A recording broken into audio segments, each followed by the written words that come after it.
17 commits. So 10 are signed, 5 are still waiting. They're still considered hard commits that will come in. And out of that, 10's not nearly as many as I see with the other teams when I talk to other bloggers and broadcasters like yourself and cover the big teams, that most of them are in the 17 to 20 range that they've already signed. But it's an extremely talented class, counting 5 guys rated in the top 10 at their position. So the quality's there. USC fans had a hard time on the first day judging what do we do with this, because you didn't have JT Daniels reclassifying at that point.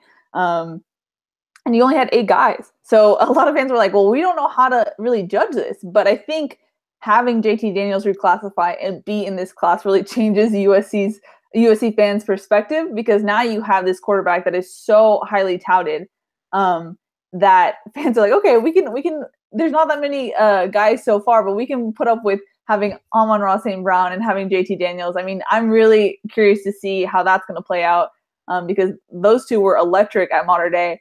But I'm curious about this quarterback battle, because JT Daniels can't be an early enrollee.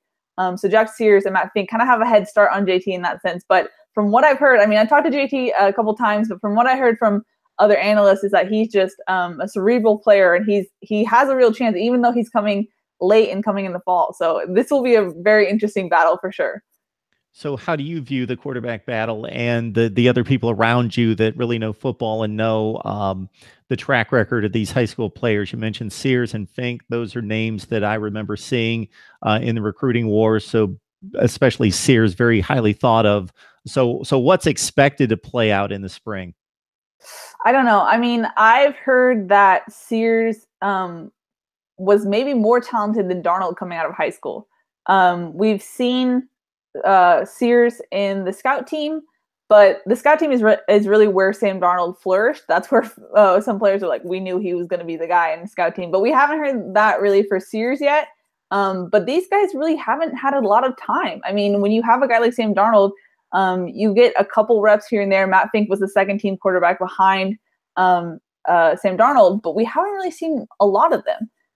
So I'm really curious to see, as far as the leadership goes, who really takes the reins, because Matt Fink has been there longer, but Sears kind of seems like more of the guy right now.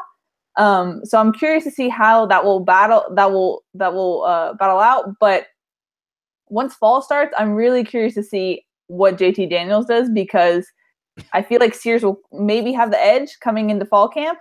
But we'll see how that happens, because I mean, when Max Brown was supposedly the guy, the story was that Sam Darnold kind of came in and became the leader underneath Max Brown. So I have a feeling that might happen with JT Daniels and Jack Sears. So I really don't know, but a lot of people are saying that even though he's young, JT Daniels could really come in and steal the show. So that could be crazy.